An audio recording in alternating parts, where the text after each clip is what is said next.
मुलांनो, सुस्वागतम. संगीता भालसिंग या माझ्या यूट्यूब चॅनलवर तुम्हा सर्वांचे खूप खूप स्वागत. सहकार इयत्ता 12वी हा विषय आपण अभ्यासाला घेतलेला आहे आणि यामधील प्रकरण क्रमांक 1 सहकारी संस्थेचे संघटन, ऑर्गनायझेशन ऑफ कोऑपरेटिव्ह सोसायटी हे प्रकरण आपण अभ्यासाला घेतलेलं आहे. यामध्ये एकूण 5 उपघटक आहेत आणि त्या उपघटकातही काही लहान उपघटक आहेत. आज आपण या प्रकरणामध्ये प्रस्तावना आणि सहकारी संस्थेची संघटन रचना अभ्यासणार आहोत आणि त्यामधला जो घटक आहे सभासद हा घटक अभ्यासणार आहोत. आणि सभासद हा घटकसुद्धा त्यातही अनेक छोटे छोटे उपघटक आहेत, ते स्वतंत्ररित्या आपण व्हिडिओ लेक्चरमध्ये अभ्यासणार आहोत. चला तर पाहूया सहकारी संस्थेची संघटन रचना. प्रस्तावना. सहकार हा व्यवसाय संघटनेचा एक प्रकार आहे. म्हणजे बिझनेस करण्याचा हा एक प्रकार आहे, व्यवसाय करण्याचा प्रकार. सहकारी संस्थेचे संघटन हे इतर व्यावसायिक संघटन प्रकारांच्या पेक्षा वेगळे आहे. म्हणजे सहकारी संस्थेची जी रचना आहे, संघटना आहे, इतर ज्या व्यवसायाच्या संघटना आहेत त्यांच्यापेक्षा वेगळं आहे. कारण इतर व्यवसाय संघटना या नफ्याच्या हेतूने स्थापन झालेल्या असतात. हे सगळ्यात महत्त्वाचा फरक आहे की इतर जे व्यवसाय आहेत किंवा संघटना आहेत त्यांचा हेतू आहे नफा मिळवणं, जास्तीत जास्त नफा मिळवणं, या हेतूने त्यांची स्थापना झालेली असते. परंतु सहकारामध्ये नफा मिळवणं हे गौण मानले जाते. सहकारामध्ये नफा मिळवणं हा हेतू कमी असतो किंवा नंतरचा. अगोदर लोकांना फायदा होईल, लोकांना चांगली सेवा देणं, वस्तू देणं असा असतो. नफा मिळवणं कमी महत्त्वाचं आहे. नफा मिळवणं हा हेतूच नसतो. आणि सेवेला प्राधान्य दिलं जातं. म्हणजे त्या सहकाराच्या माध्यमातून, व्यवसायाच्या माध्यमातून सेवेला प्राधान्य दिले जातं, नफ्याला नव्हे. सहकारात भांडवलापेक्षा व्यक्तीला महत्त्वाचे स्थान आहे. भांडवलाला महत्त्व नाही, पण व्यक्ती महत्त्वाची आहे. तर संयुक्त भांडवली संस्थेत भांडवलाला महत्त्वाचे स्थान असते. आणि जे उद्योग व्यवसाय आहेत की संयुक्त भांडवली संस्था त्यांना म्हणायचं, त्यांच्यामध्ये भांडवलाला महत्त्व आहे, व्यक्तीला नाही आहे, कारण ते खाजगी असतं. पण सहकारात मात्र व्यक्ती महत्त्वाची आहे, भांडवल नव्हे. सहकारी संस्था या कमीत कमी नफ्यावर आपला व्यवसाय चालवत असतात. कमीत कमी नफ्यावर ते काम करतात. सेवा हा हेतू असतो, म्हणजे सेवेला ते प्राधान्य देतात. आता या प्रस्तुत प्रकरणात आपण सहकारी संस्थेच्या संघटन रचनेचा अभ्यास करणार आहोत. तर अशा प्रकारे सेवा देणाऱ्या या सहकारी संघटनांचा किंवा संस्थेचा, त्यांची रचना कशी आहे ती माहिती आपण आज या प्रकरणात घेणार आहोत. चला तर पाहूया सहकारी संस्थेचे संघटन रचना. रचनेमध्ये सभासद असतात. नंतर सभासदांची व्यवस्थापन समिती किंवा त्याला संचालक मंडळ म्हणतात, बाण दाखवलेला पहा. नंतर त्या संचालक मंडळामध्ये पदाधिकारी असतात, निळ्या रंगामध्ये दाखवलेले आहेत पदाधिकारी, बाण. आणि मग 4 पदाधिकारी असतात, अध्यक्ष, उपाध्यक्ष, सचिव आणि खजिनदार. आता या रचनेची आपण संपूर्णपणे माहिती घेणार आहोत. आज आपण यामध्ये घटक अभ्यासणार आहोत सभासद, की सहकारी संस्थेचे जे संघटना आहे तिथे सभासद कोण होऊ शकतं, कसे होता येतं, त्यांच्या काय जबाबदाऱ्या, त्यांचे काय अधिकार आहेत, ती माहिती आपण घेणार आहोत. चला तर पाहूया सभासद.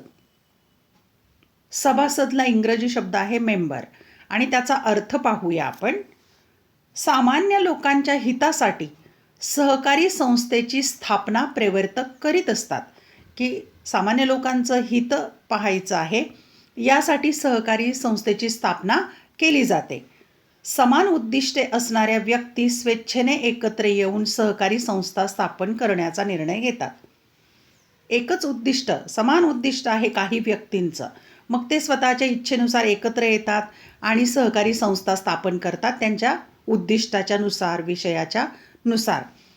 सहकारी संस्थेची नोंदणी करत असताना नोंदणी अर्जावर प्रवर्तक म्हणून ज्या व्यक्तींनी सह्या केलेल्या असतात, प्रवर्तक म्हणजे मूळ निर्माते, ज्यांनी सह्या केलेल्या असतात त्यांना संस्थेची नोंदणी झाल्यानंतर सभासदत्व प्राप्त होते, की जे लोक सुरुवातीला एकत्र आलेले आहेत, त्यांनी नोंदणी अर्जावर सह्या केलेल्या आहेत, ते सुरुवातीचे सभासद असतात. त्यामुळे त्यांना आपोआपच सभासदत्व मिळतं. सहकारी संस्थेचे ते प्रथम सभासद म्हणून ओळखले जातात, म्हणजे पहिले सभासद असतात ते. मग नंतर बाकीच्यांना घेतात. सहकारी संस्थेची नोंदणी झाल्यानंतर इच्छुक व पात्र व्यक्ती आवश्यक ती प्रवेश फी व भाग भांडवलासह विहित नमुन्यात सभासदत्वासाठी अर्ज करू शकतात. आणि मग सहकारी संस्था स्थापन झाली, परवानगी मिळाल्यानंतर त्याला नोंदणी क्रमांक मिळाला. मग ज्यांना इच्छा आहे किंवा जे पात्र व्यक्ती आहेत, मग ते आवश्यक ती फी भरतात आणि शेअर्स खरेदी करतात. आणि मग एक नमुना फॉर्म असतो अर्जाचा, तो भरून अर्ज करू शकतात. मग त्यांचं सभासदत्व पुढे मान्य होतं. मग उदाहरणार्थ एखादी बँक, सहकारी बँक असते, मग तिथे सहकारी बँकेचं सभासद व्हायचं असेल तर मग आवश्यक ती फी भरायची, अर्ज भरायचं, शेअर्स खरेदी करायचे आणि सभासद होता येते. आलेल्या अर्जावर संस्थेने विचारविनिमय करून मंजुरी दिल्यास ती व्यक्ती सभासद होऊ शकते. मग संस्थेकडे अर्ज जमा होतात, त्यावर मग संस्थेचे जे पदाधिकारी असतात ते विचारविनिमय करतात आणि मग ते मंजुरी देतात. मग त्या व्यक्तीला सभासद होता येतं. अर्ज मिळाल्यापासून 3 महिन्याच्या आत सभासदत्वाचा निर्णय घेतला पाहिजे. म्हणजे अर्ज केल्याच्या दिवसापासून 3 महिने मुदतीच्या आत त्यावर निर्णय दिला पाहिजे. व्यवस्थापन समितीने निर्णय घेतलेल्या तारखेपासून 15 दिवसाच्या आत संबंधित व्यक्तीला सभासदत्वाचा निर्णय कळवला पाहिजे. आणि मग व्यवस्थापन समितीने निर्णय घेतला की एखाद्या व्यक्तीला सभासदत्व करून घ्यायचं आहे किंवा नाकारायचं आहे, तर तो निर्णय 15 दिवसाच्या आत संबंधित व्यक्तीला कळवणं बंधनकारक आहे. क्रियाशील सभासद हे संस्थेचे खरे मालक असतात. म्हणजे सुरुवातीला ज्यांनी संस्था स्थापन केलेली आहे ते क्रियाशील सभासद खरे मालक असतात. मालक या नात्याने सभासदांना व्यवस्थापन समितीच्या निवडणुकीस उभी राहणे, म्हणजे निवडणूक होते त्यामध्ये उभं राहता येतं, अधिमंडळाच्या वार्षिक सभेला उपस्थित राहण्याचा, चर्चेत भाग घेण्याचा, मतदान करण्याचा अधिकार, असे विविध अधिकार प्राप्त होतात. म्हणजे जे सुरुवातीचे प्रवर्तक आहेत, मालक आहेत, त्यांना हे अधिकार प्राप्त होतात. निवडणूक लढवणं, वार्षिक सभेला उपस्थित राहणं, चर्चेमध्ये सहभाग घेणं, मतदान करणं, हे अधिकार त्यांना प्राप्त होतात. आता आपण पाहूया सभासद म्हणजे काय, व्याख्या पाहूया. महाराष्ट्र सहकारी संस्था कायदा 1960 कलम 2 व पोट कलम 19 नुसार व्याख्या अवतरणचिन्हामध्ये दिलेली आहे.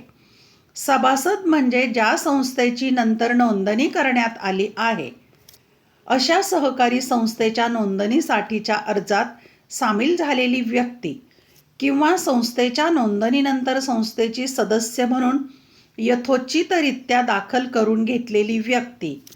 यात नाममात्र सभासद, सहयोगी सभासद आणि प्राथमिक सहकारी कृषी पतसंस्थेतील कोणताही ठेवीदार किंवा वित्तीय सेवा उपभोक्ता यांचा समावेश होतो.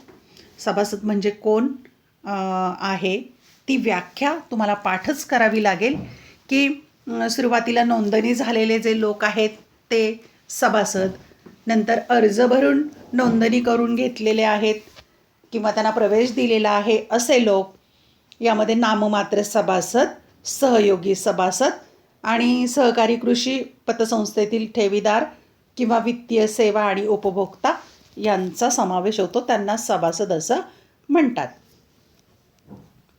आता पाहूया सभासद होण्यासाठी पात्रता काय लागते. कुठल्याही या सहकारी संस्थेचं जर सभासदत्व घ्यायचं असेल तर काय काय पात्रता असावी लागते ती आपण पाहूया. पुढील व्यक्ती आणि कायदेशीर संस्था सहकारी संस्थेच्या सभासदत्वास पात्र असतात.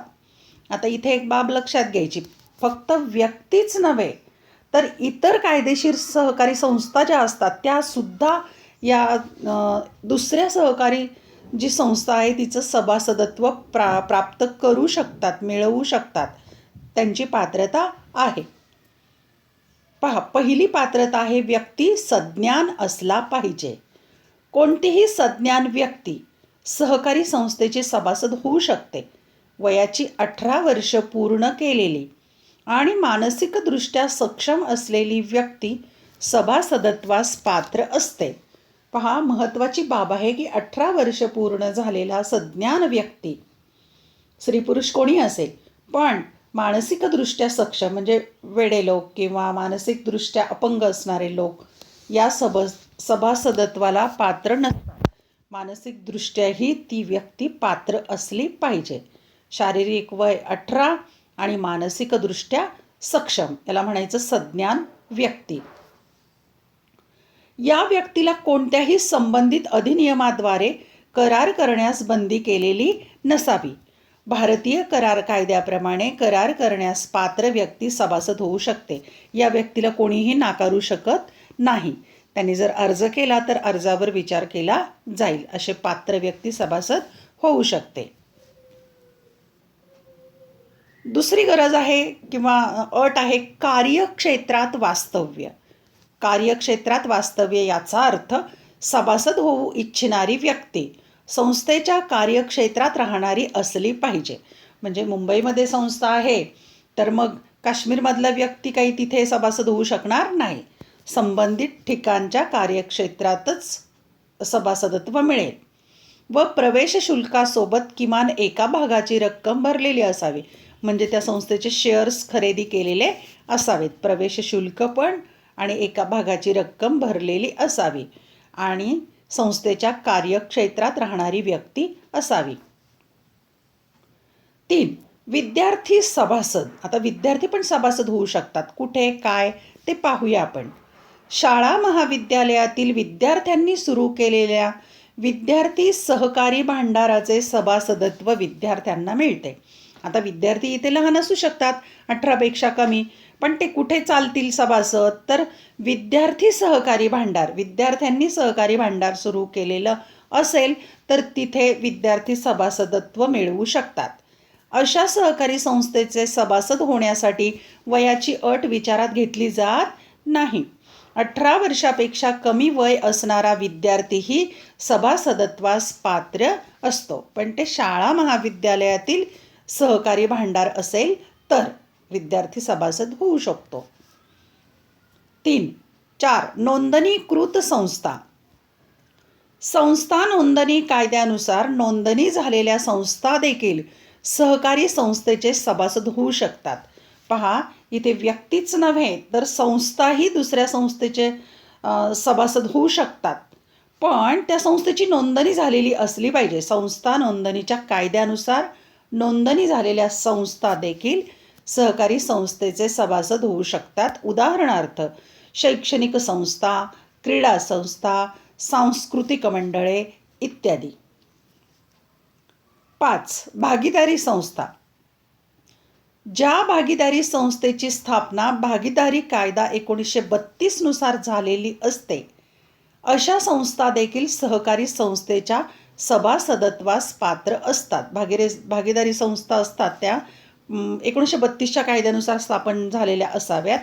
त्या देखील अशा सहकारी संस्थांचे सभासदत्व मिळवू शकतात. भागीदारी संस्थेने चालविलेला व्यवसाय त्या सहकारी संस्थेच्या कार्यक्षेत्रात मात्र येणारा असावा. सहकारी संस्थेच्या कार्यक्षेत्रात ही भागीदारी संस्था असली पाहिजे. कंपनी 6वा मुद्दा आहे.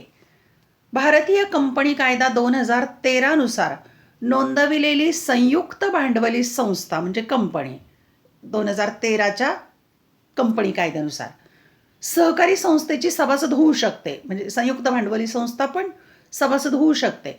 कंपनीचे मुख्य कार्यालय त्या सहकारी संस्थेच्या कार्यक्षेत्रात असले पाहिजे. अट मात्र काय आहे तर कंपनीचं मुख्य कार्यालय त्या सहकारी संस्थेच्या कार्यक्षेत्रात असावं.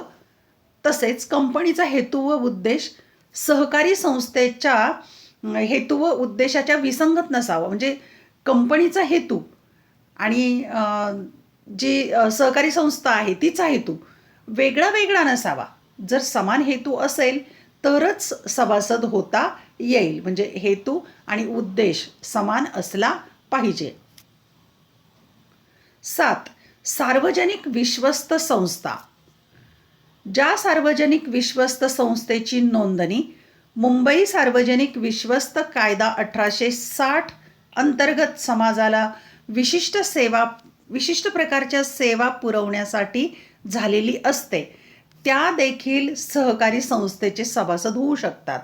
म्हणजे सार्वजनिक विश्वस्त संस्था ज्या आहेत त्या 1860च्या कायद्यानुसार निर्माण झालेल्या या संस्था कोणत्या, तर समाजाला विशिष्ट सेवा पुरवण्यासाठी त्यांची निर्मिती झालेली असते, त्या देखील सहकारी संस्थेचे सभासद होऊ शकतात. 8. सहकारी संस्था. सहकारी संस्था कायदा 1960 नुसार नोंदवलेली एक सहकारी संस्था दुसऱ्या सहकारी संस्थेच्या सभासदत्वास पात्र असते. म्हणजे 2 सहकारी संस्था असतील तर त्या एकमेकींच्या ठिकाणी सभासद होऊ शकतात. उदाहरण घेऊया त्याचं. शेती सहकारी संस्था ही विपणन सहकारी संस्थेची सभासद होऊ शकते, कारण दोन्हीही शेतीशी संबंधीचंच या संस्था आहेत. उद्देश आणि हेतू पण यांचा समान. शेती सहकारी संस्था ही विपणन सहकारी संस्थेची सभासद होऊ शकते. 9. स्थानिक स्वराज्य संस्था. स्थानिक स्वराज्य संस्था सहकारी संस्थेचे सभासद होण्यास पात्र असतात. स्थानिक स्वराज्य संस्थासुद्धा पात्र होतात.